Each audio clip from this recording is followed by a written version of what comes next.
Please welcome Mayor Pete Buttigieg.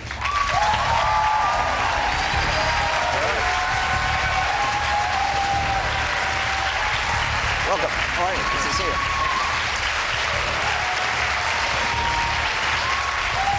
Cool.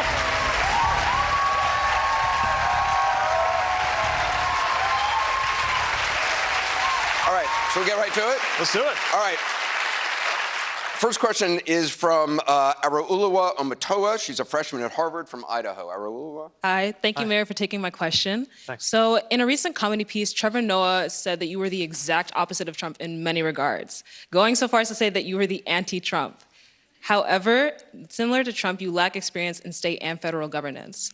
If elected, how would you use this lack of experience as an advantage?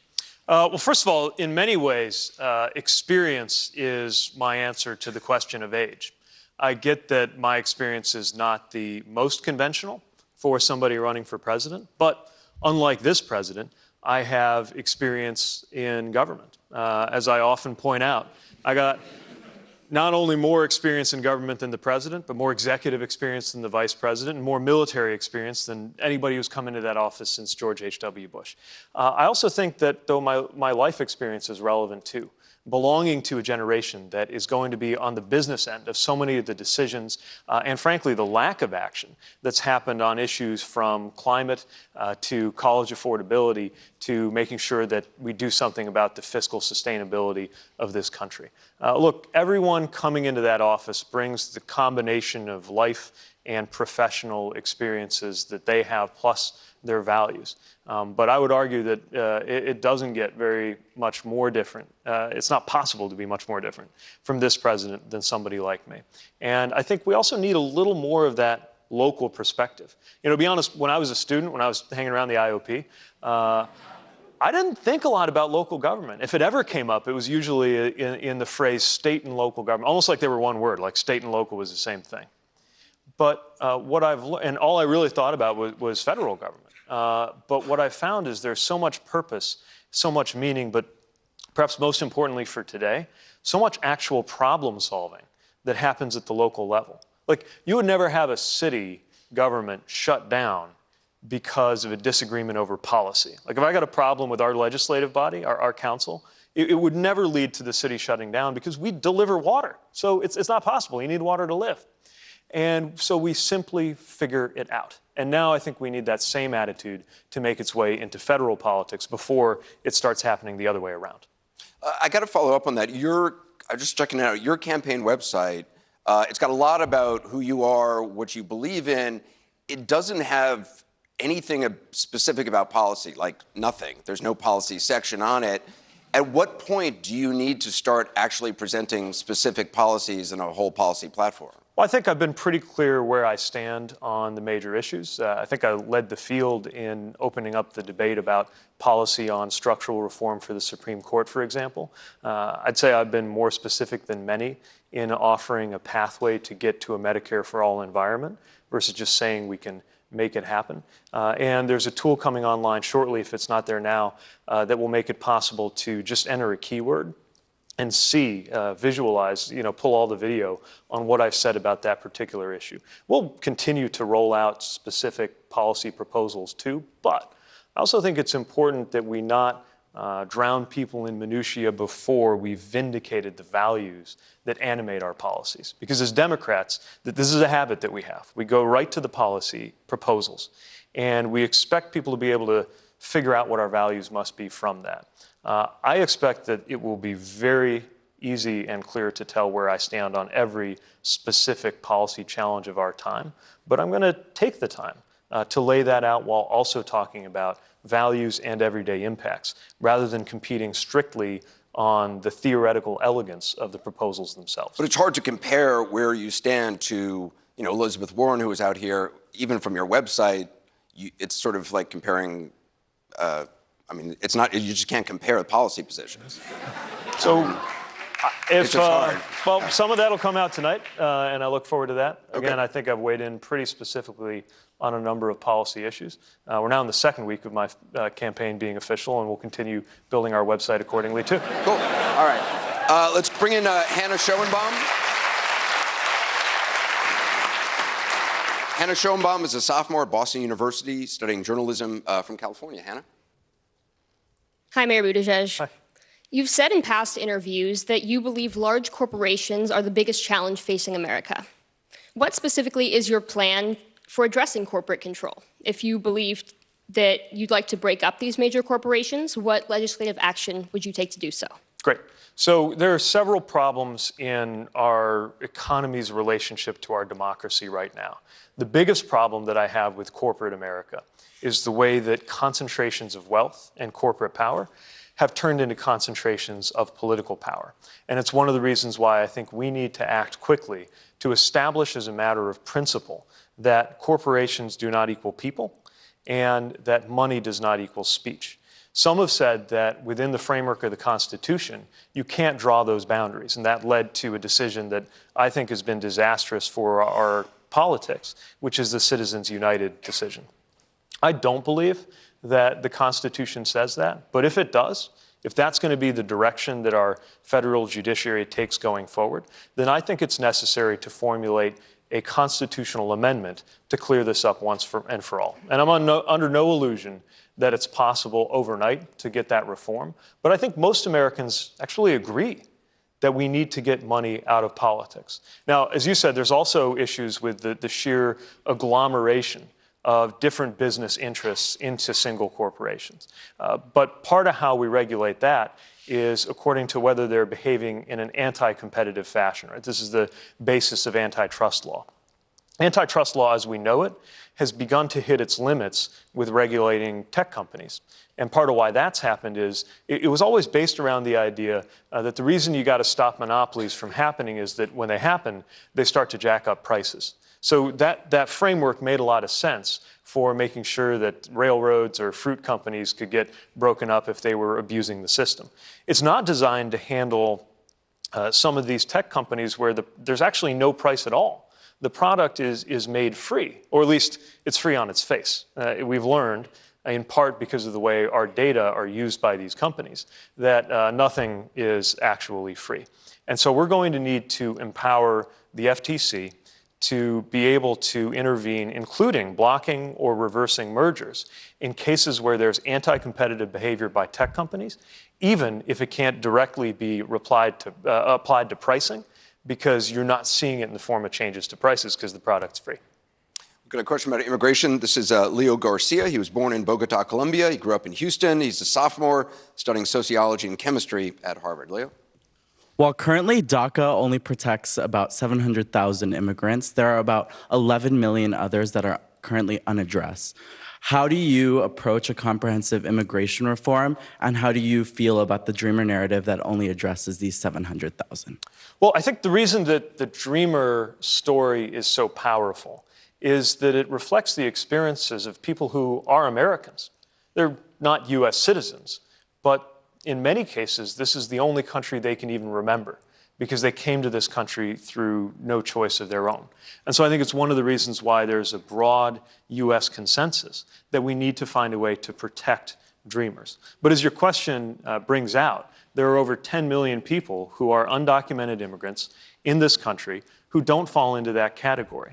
And the reality is, we can't have comprehensive immigration reform that works unless it addresses the status for those 11-some million undocumented immigrants. So what we need to do is make sure there's a pathway to citizenship for them too. The things that's incredibly frustrating about this to me is that there's actually broadly an American consensus on what we're supposed to do about this. You know, leadership is supposed to be about taking issues that are very divisive and somehow finding a way to unify Americans around that. That's how a good president earns her or his paycheck. But right now, we have an issue where there's actually a pretty broad consensus, and it's been used to divide us. It's actually a remarkable feat of whatever the opposite of leadership is. And you can see it because there have been healthy compromises, bipartisan immigration reforms that have passed in one chamber, the House or the Senate in Washington, only to go die in the others. The last time we actually had a meaningful, full, comprehensive immigration reform was 1984, I think. It was authored by Ron Mazzoli, who I got to know when he was a fellow at the IOP. And back then, when I was an undergrad, we were talking about how has it possibly been this long since we've been able to tune this up? Now it's been just as long since then, or almost. So we know the outlines of a comprehensive immigration reform, a pathway to citizenship for undocumented people in this country, a level of protection for dreamers, a set of reforms to clear up the bureaucracy and the backlogs in the lawful immigration system, which is how my father, as an immigrant, came to this country and became a US citizen, and reasonable measures on border security. We know what to do. It's just that we don't have the leadership in Washington to do it. And I'm afraid one of the reasons is we've got a White House that has actually computed that it is better off politically if this problem goes unsolved, so that Americans can continue to be divided around it for short-term political gain. And that has got to end with a new president.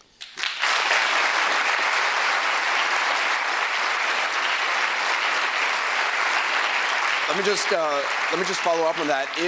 If Indiana allowed it, would you support South Bend being a sanctuary city?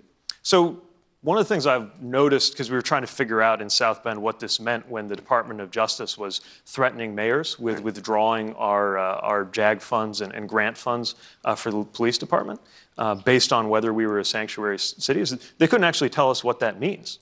I regard us as a welcoming city. Some conservative talk show hosts may say that makes us a sanctuary city. I don't know. Here's what we do in South Bend. We make it very clear that our South Bend Police Department is not responsible for enforcing federal immigration policy. They've got enough to worry about trying to keep neighborhoods safe. And by the way, it's harder for them to do their job if residents in our community, many of whom are Latino and some of whom are immigrants and some of whom are undocumented, are afraid to even talk to them, even if they know something that might help them address or prevent a crime, because they've been led to believe that our local law enforcement, whose only responsibility is the safety of our community, are being conscripted somehow into doing the job of federal immigration authorities. So you can call it whatever you like. That's our policy. We're a welcoming city, and I guess the president thinks America's full. We're not. I would be delighted to have more people. We have a population growth strategy in our city. Our city was built for 130,000 people, but we only have 100,000 because so many people left after the auto factories collapsed in the 60s. We got plenty of room for more residents and taxpayers who want to help fund the snow plowing and the firefighters that I got to have for 130,000 people's worth of city with only 100,000 people to pay for it. And let us not forget that in many respects, from property taxes to sales taxes, undocumented immigrants are taxpayers. And the truth is, in many respects, because they are not eligible for a lot of benefits, they are subsidizing the rest of us, which is just one more reason we got to get this sorted out. All right, we got another question?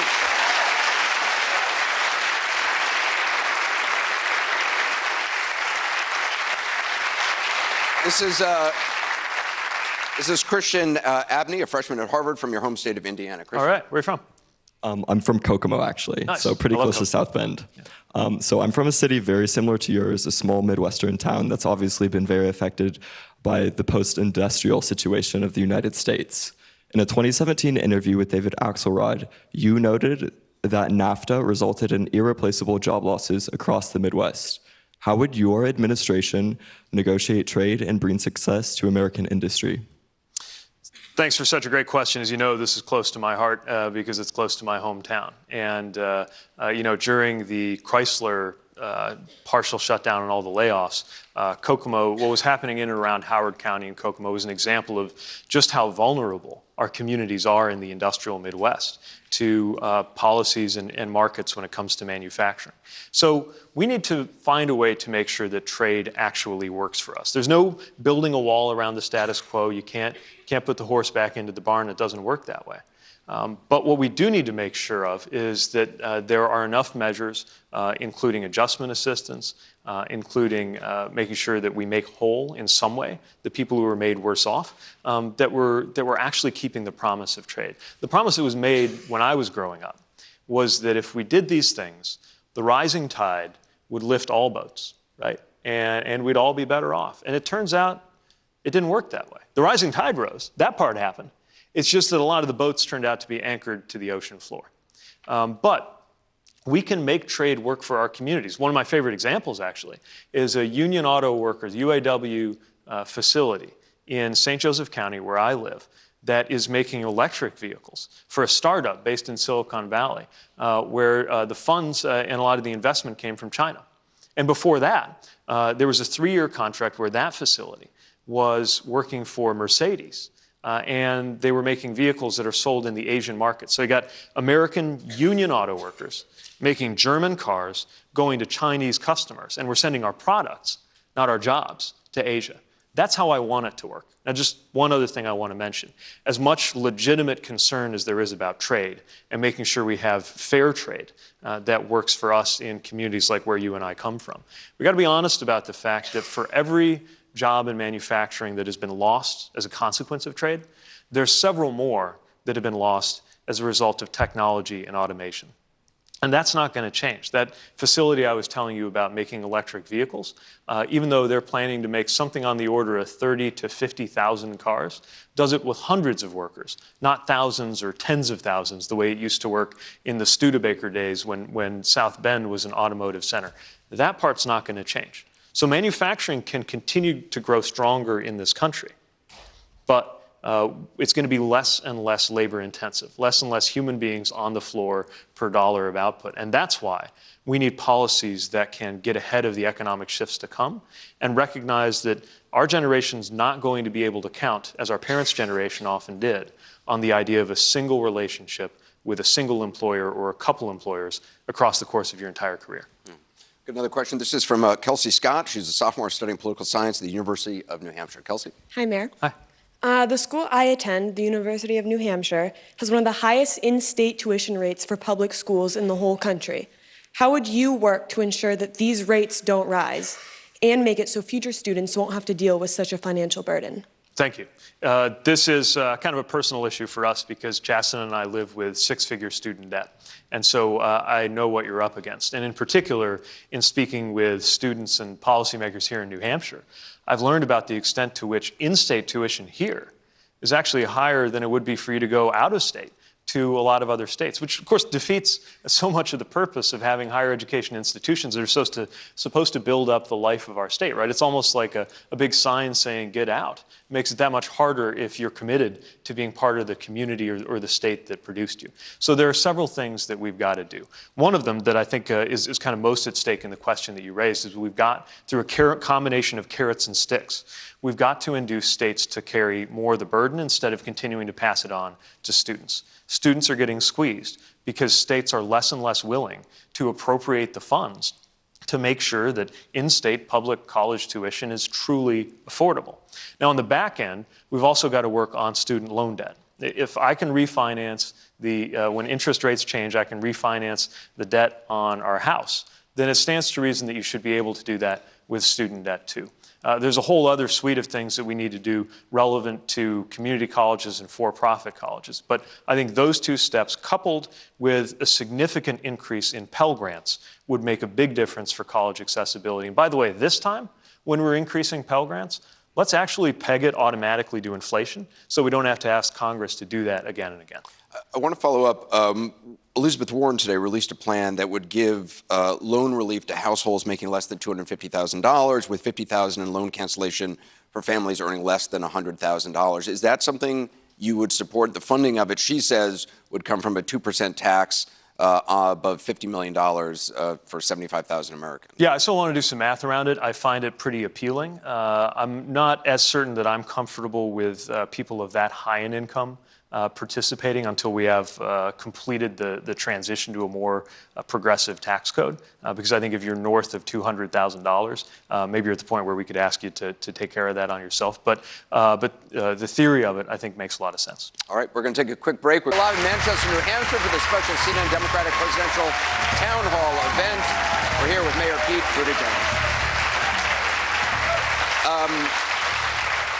Before we go, I should point out, we just checked, the policy portal is online showing the videos. Oh, the searchable thing, good. I thought it was online. I want to make sure I wasn't saying so on television without checking, so I'm glad. We got a lot more questions. I do want to ask you about something you said this weekend. You said, and I'm paraphrasing, that anger and dissatisfaction among voters who are stuck economically can lead them to turn against the system and vote to blow up the system, which then could lead them to someone like Bernie Sanders or President Trump. There were a lot of headlines after that, as I'm sure you know, saying that you were comparing Senator Sanders to President Trump. Is that what you were doing? Okay, so just so there's no confusion about this, I regard Senator Sanders and President Trump as stupendously different in very, very many respects.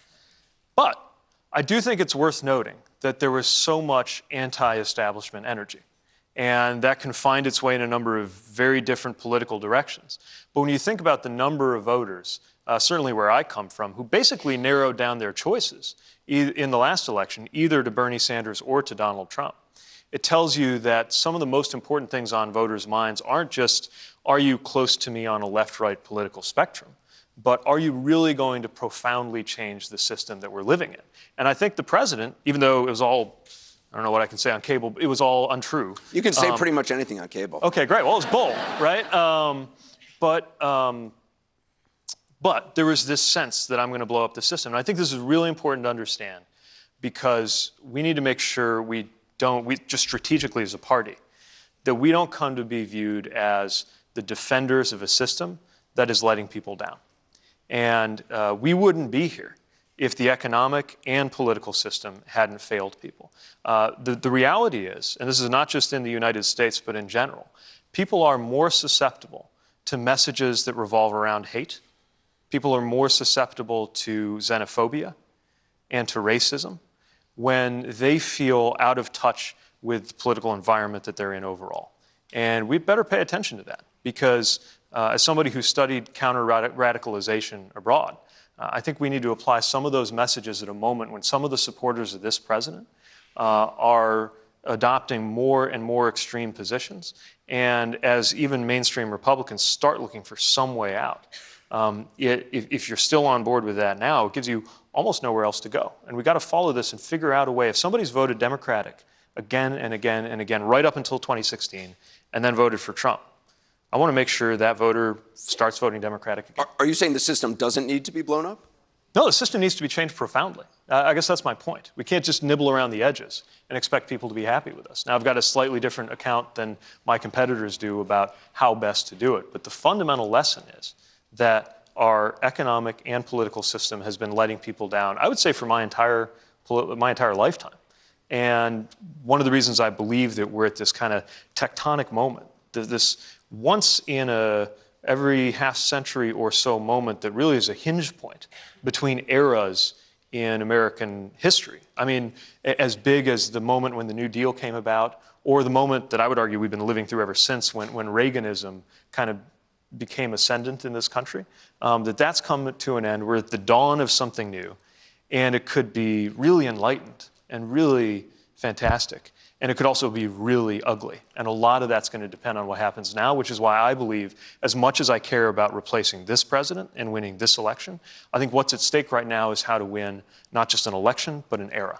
Just before we go to the audience, one more question. Senator Sanders earlier this evening said he's in favor of felons being able to vote, even while serving their prison terms. He was asked specifically about people like the Boston Marathon bomber, people convicted of sexual assault, rape and other things, pedophiles. He said the right to vote is inherent to our democracy, yes, even for terrible people. Senator Kamala Harris just said we should have that conversation. She didn't really answer one way or another. What do you think? Should people convicted of sexual assault, of the Boston Marathon bomber, should they be able to vote? While incarcerated? Yeah. No, I don't think so. I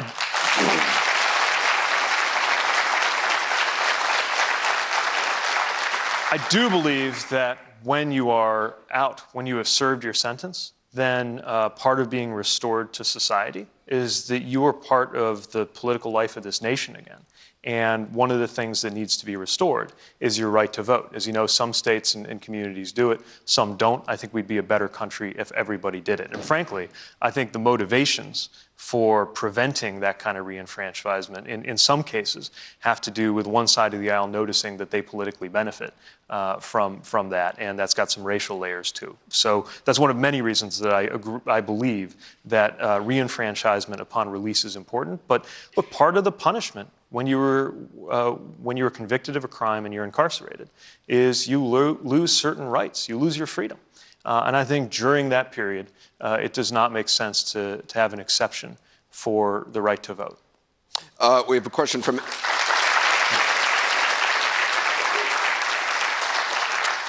We have a question from Emily Brother. Emily's a senior at Harvard studying music from Oregon. Emily? Good evening, Mayor. Thank you for taking my question. In your autobiography, Shortest Way Home, you are proud of setting and achieving the goal of 1,000 vacant and abandoned houses bulldozed or repaired within 1,000 days, which had severe consequences for the communities of African Americans and Latinos in South Bend. Can you offer some insight into what you've since learned from the ramifications and criticisms of this project and how this would inform you in crafting national legislation? Sure. So first of all, let me explain how we got to that point. So South Bend, as I mentioned, lost about 30,000 people between the 1960s and the time that I was running for mayor. And when I was knocking on doors, especially when I was knocking on doors in minority and low-income neighborhoods, I didn't just say, hey, I'm Pete, you should vote for me, here's why I'm great. I also asked a lot of questions about what was going on, what was on voters' minds. What is the biggest thing you wish the city was doing for you? And the number one answer I heard citywide, but also an answer I heard in particular from people living in minority and low-income neighborhoods, was do something about the vacant, boarded up, and collapsing houses around me. Because if you're a homeowner, and there were so many homeowners, especially in areas that had frankly been victimized by redlining over the years and were chronically low income, and we're now seeing these collapsing houses around them, it destroyed the value of those homeowners too, and it was eroding one of the sources of wealth that many of these low-income families had. And if you're not a homeowner, if you're a renter, then you're living in a neighborhood where often an abandoned house could be used as a headquarters for drug operations or other things that made you less safe. And so as soon as I took office, I asked the team, all right, how many vacant and abandoned houses do we have to deal with? And nobody could even tell us. There were so many we couldn't figure out how many there were. And so that's when we started about a year-long process of really assessing what was going on, trying to map the issue, trying to figure out the difference between a house that was just an isolated case in a relatively well-off neighborhood where we knew there was going to be a lot of value in that house, which meant it was the case that the best approach was probably just aggressive code enforcement because chances are the owner had the means to do something about it and just hadn't got around to it, to areas where sometimes you'd have a whole block with more than 50% of the homes on it vacant. And there we needed to take action ourselves, especially because one of the things we were finding was that a lot of the landowners or the landlords had walked away from the houses years ago, or even cleverly figured out ways to disguise who owned the house. So like 123 Elm Street, we'd look up who owned it so we could hold them accountable, and it would be 123 Elm Street LLC, whose address was 123 Elm Street. In other words, there's no way to have accountability. And I just thought, these neighborhoods are never going to be as safe as we want them to be unless we do something and act fast. So that's why we set aside funding to reinvest it in these mostly low-income and minority neighborhoods in the form of repairs on houses we could save, demolishing houses that we couldn't, and enforcement for irresponsible landlords that were allowing these homes to deteriorate. Now, you asked what we learned. No policy is perfect, and we learned some things the hard way on this one.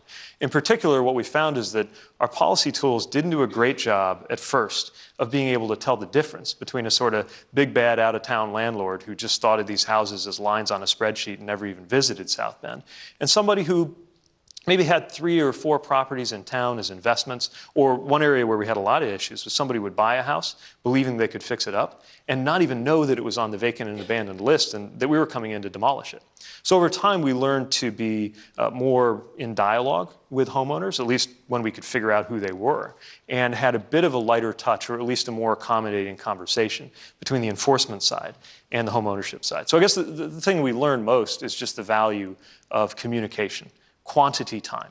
And there are some people, it's still an effort that some people had frustrations with. But I got to tell you, the number one complaint that we heard, especially from low-income and minority homeowners in the neighborhoods that we addressed, was what took you so long? Got another question from Valerie, from London Valerie. But first, I need to give it some background. Back in 2012, it was discovered that the police chief of South Bend, who was African American, had been taping phone conversations of senior police officers who were allegedly using racist language, in particularly racist language about him. You demoted the police chief. No action was taken against the officers in question. London Valerie wants to ask about this. She's a freshman at Harvard from San Antonio. Great. London? Mayor, my question is straightforward. What are on the secret tapes regarding the demotions of South Bend's black police chief, Darrell Boykins? So the answer is I don't know. And the reason I don't know is that these tape recordings were made in a way that may have violated the Federal Wiretap Act. That's a federal law that controls when you can and can't record people. And the allegation was that the police chief was using these recordings to try to figure out what was going on with internal rivalries with other police officers, and allegedly broke the Federal Wiretap Act when he did that. That's a law that's punishable by a term in prison. And so I'm not going to violate it, even though I want to know what's on those tapes like everybody else does. Right now, this is going through an incredibly long, frustrating, and expensive legal process that in the end will allow a judge to say whether or not the content of these recordings can be released, so we can figure out whether it's true or whether it's not true, that there's something on there that we need to be concerned about. The reason I demoted the chief was that I found out that he was the subject of a criminal investigation, not from him, but from the FBI, and it made it very hard for me to trust him as one of my own appointees. It was frustrating and painful too, though. He was the first African-American chief in our city's history, and one of the reasons I had asked him to serve in the first place in my administration was a great track record in community policing, which is a huge priority for us because we're a racially diverse community. And speaking of things you learn along the way, and in particular, lessons I learned the hard way as a mayor. One of the things I realized was that while I was absorbed in just making sure that we weren't tripping on any landmines related to laws about what you can and can't record, I was, frankly, a little bit slow to understand just how much anguish underlay the community's response to this. Because for people in the community, it wasn't just about whether we were right or wrong to be concerned about the Federal Wiretap Act. It was about whether communities of color could trust that police departments had their best interests at heart. And the more I learned about that, the more I realized that lifting the veil of mistrust between communities of color and our police department had to be one of my top priorities as mayor. It's why we instituted civil rights training and implicit bias training. It's why we implemented body-worn cameras for all of our officers. It's why we directed officers to make more foot patrols and get to know people in these neighborhoods, especially neighborhoods experiencing a lot of crime, not in an enforcement environment, but in a trust-building environment. And a number of other measures, including stepping up our efforts to recruit more minority recruits onto the department itself. Something I'm still not satisfied with what we've been able to do so far, so that there's more of that trust. Right now, I think it's the police force, the last statistic I saw in 2018 was 5% African-American, whereas the population is 26% African-American. Exactly. Yeah. And the two police chiefs you hired subsequently, which some people in the community criticize you for, were both white. One of the things we did also as a response to learning about how much concern there was in the community was making sure there was a community-oriented process to bring us input on the selection of the next police chief. And I believe that we would not have been able to make those improvements without having very qualified, good people come on board. But these are the challenges, whether it's the relationship of communities of color to police departments, or homelessness, housing, poverty. These are some of the toughest challenges in our country right now, and frankly, they're not problems that you solve overnight. But I believe they're problems that people with goodwill and a listening heart are able to make progress on. And I don't think I would have been able to be reelected including winning minority districts in our city, if it weren't for the very hard work that we did in the years since that incident really threatened to tear our city apart, to try to heal. And I don't claim that we got every step perfect, but I will tell you that I did everything based on my best judgment and a desire to do what was right for the community. And I think we need that kind of spirit, that kind of attention, and frankly, that kind of willingness to listen and to adjust. We need a lot more of that in Washington right now, especially in the White House. One of the things, if you've been watching at home, you know we have a lot of folks from Harvard here and St. Anselm. We've been working with the Harvard Institute of Politics. They have a youth poll out. According to it, human rights is the top foreign policy issue for young voters. On that topic, Trevor Van Neal is a junior at New England College from Vermont. Trevor? Hi. Hello. Welcome back to New Hampshire. Thank you. My question is, how would you cooperate with countries that view homosexuality as a sin and a crime that is punishable by death? Well, I think it's wrong to harm or punish people because they're part of the LGBTQ community. I get that not every country is there. in some dramatically milder respects, but still very bothersome ones, our own country is not there. I believe that this is an example of why the world needs an America that is strong, that's credible, and that people believe keeps its word. Because, frankly, our ability, the ability of the next president and of the US in general to lead on this issue, I mean, to really try to guide countries toward doing the right thing, largely depends on whether we have any moral authority at all. Does anybody think right now that the US has an awful lot of moral authority in the world? It has plummeted. And whether it's LGBTQ rights or, frankly, any kind of human rights or democracy promotion that we want to advance, either because we think it makes sense from an American perspective or just because we believe it's consistent with a universal aspiration for a better life.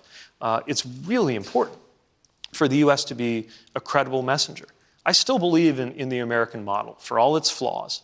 When I look on the world stage, I think the American way of doing things, our commitment to freedom, our efforts, however imperfect, to establish a democratic society are the right way to go. And frankly, there's a lot of other models that are being held up now as credible alternatives. The Chinese model, authoritarianism in sheep's clothing, is being held up against the chaos and division of America right now. It's being held up as an alternative. The Russian model is throwing its weight around in nefarious ways that have harmed our country. Don't even get me started on the Saudi model, right? There are a lot of other ways that countries can operate. I still believe that America can spread values related to freedom and democracy that'll benefit, among other things, various minorities living in their home countries, but not if we're not credible, not if we're not viewed as a country that keeps its word.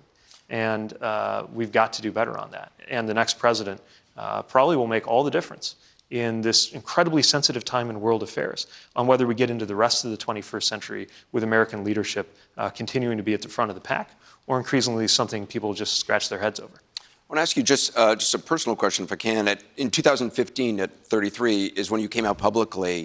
Mm-hmm. How do you think your life would be different if you had come out before that?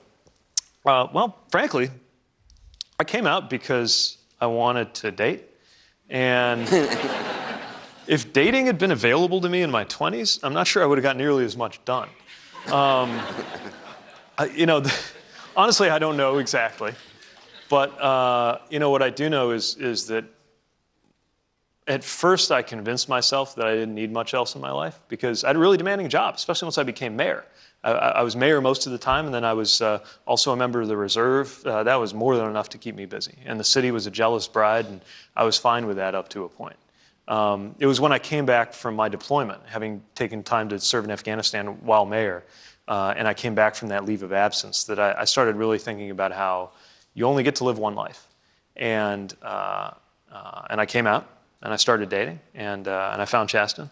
And even though in the past I was mystified by the idea of how any of my fellow mayors or elected officials ever managed to do that job and also be in relationships and be married, I don't know how I'd do this without them. So I guess another way to answer your question is I would not be running for president today if I hadn't come out. I have no idea what would have happened if I had found a way to come out earlier in my life than I did. Cool. I want to bring in... Actually, we're going to take a short break. We'll have more questions from the audience. We're live in New Hampshire with Mayor Pete Buttigieg. All right. We're in the home stretch. Just very quickly, if you were in the House or the Senate, would you vote to impeach President Trump? Do you think the House should move for impeachment? I think he's made it pretty clear that he deserves impeachment. I'll leave it to the...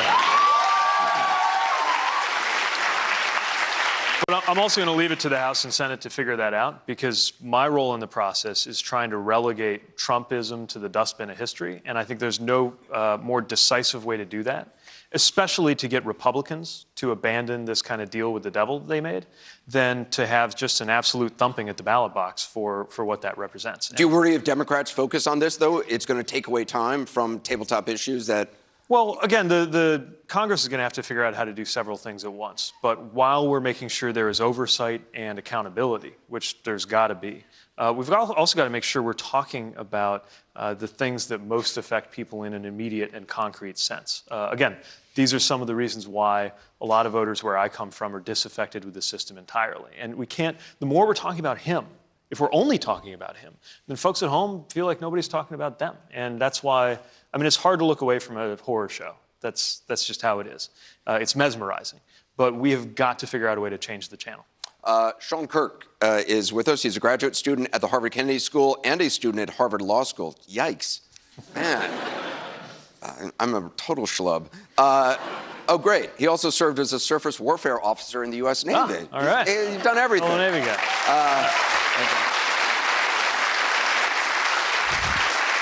Sean has a question about your time in the Navy Reserves from 2009 to 2017. And Sean, thank you for your service and for being here.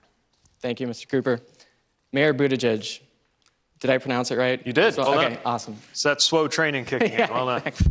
So as a Navy veteran and reservist myself, I'm wondering how you reconcile your criticism of President Trump with your allegiance to our commander-in-chief. Have you ever had to temper what you say about the president because of your affiliation with the Navy Reserve? Yeah, well, first of all, thanks for your service. And Thank you. I thought about this a lot when I was serving. During the time that I was in the reserve, I separated a couple of years ago. I always tried, in particular, when I was in uniform, when I was at drill, or when I was deployed, to keep my politics out of it, because I think all of us arrive with political views. Now, that said, the very thing, or one of the things I believed that I was serving to defend with my life, was the fact that we're a country where you get to be critical of your political leaders. I swore an oath to the Constitution, not to the president. And that's where our ultimate loyalty has to lie. But the other thing that happened while I was serving abroad was that I learned to trust my life to people who had totally different political views than I did. I mean, that was the amazing thing, as you know, when you serve. I mean, it was an institution that drew people from all parts of the country. It was the most racially integrated organization I've ever been part of. And there were people getting into my vehicle who we couldn't agree on a single thing politically. Some people that the only thing we had in common was the fact of being American. And yet, knowing that we had a job to do, we learned to trust each other with our lives. Now, I believe you shouldn't have to go to war in order to have that kind of experience, which is why I believe America needs to create more opportunities for national service, in particular service year opportunities for people after they finish high school, so that in addition to the military, we build up things like City Year, things like AmeriCorps, other ways to be part of that fashioning of a common character at this moment when social media and our different bubbles have us increasingly just floating in our own little parts of this country. When for prior generations, it was military service that gave people with radically different backgrounds almost as a matter of course. Back when it was, for example, pretty much assumed if you graduated from an Ivy League institution that you would go into the military, not an exotic thing, right? We need to get to that without believing that the military is for everybody. And I think a good national service program could help us do just that.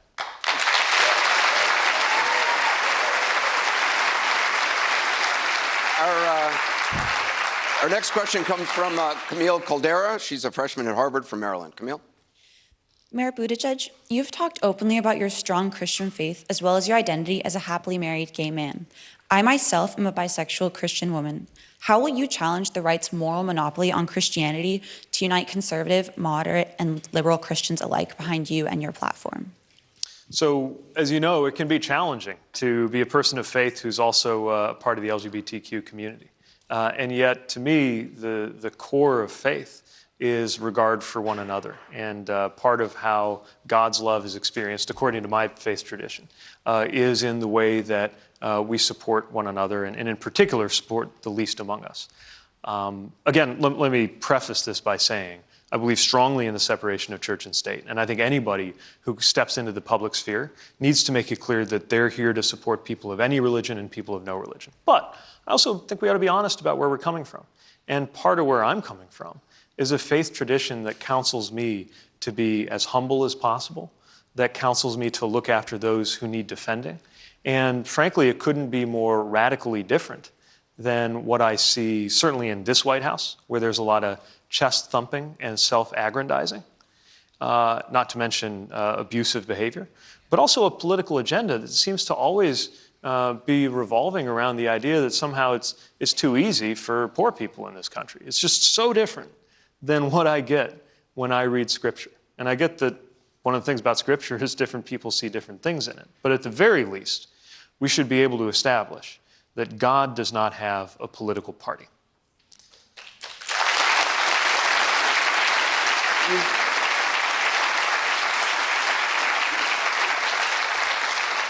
Just to follow up on that, you've gotten into kind of a back and forth, a public back and forth between Vice President Pence and yourself over the issue of discrimination against LGBTQ people and faith. The current ambassador to Germany, Richard Grenell, who's also gay, he weighed in on this, saying that you have been, quote, pushing this hate hoax along the lines of Jussie Smollett for a very long time now, several weeks. How do you respond to that? I'm not a master fisherman, but I know bait when I see it, and I'm not going to take it. All right. Our next question.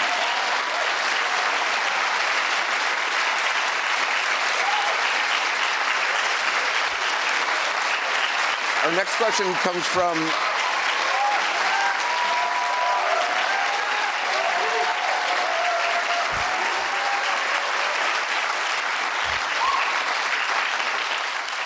comes from Pahua Cha. She's a graduate student at the Harvard Kennedy School and a fellow at the Harvard Center for Public Leadership from Oregon. Pahua?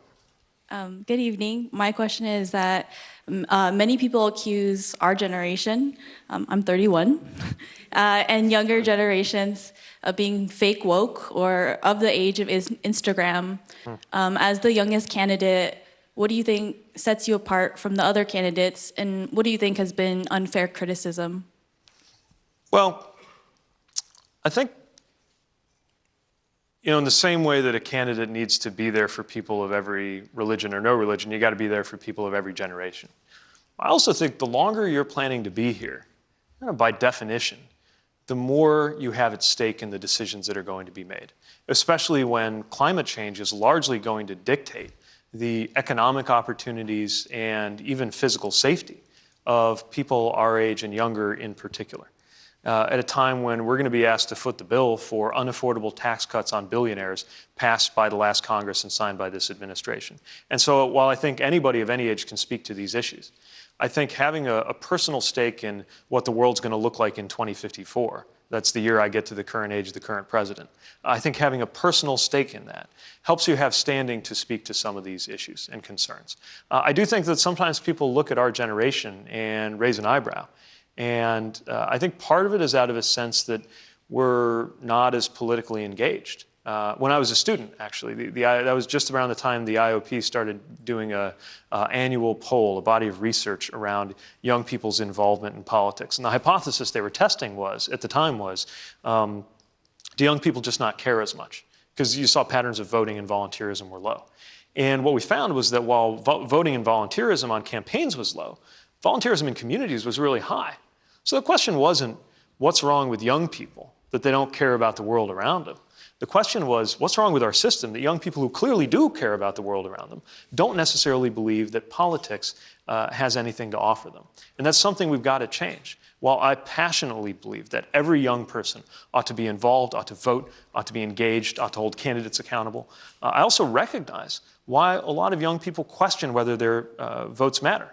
I believe that that's one reason why we need very straightforward reforms, like an electoral college reform that would switch it to just electing our president based on the person who gets the most votes, to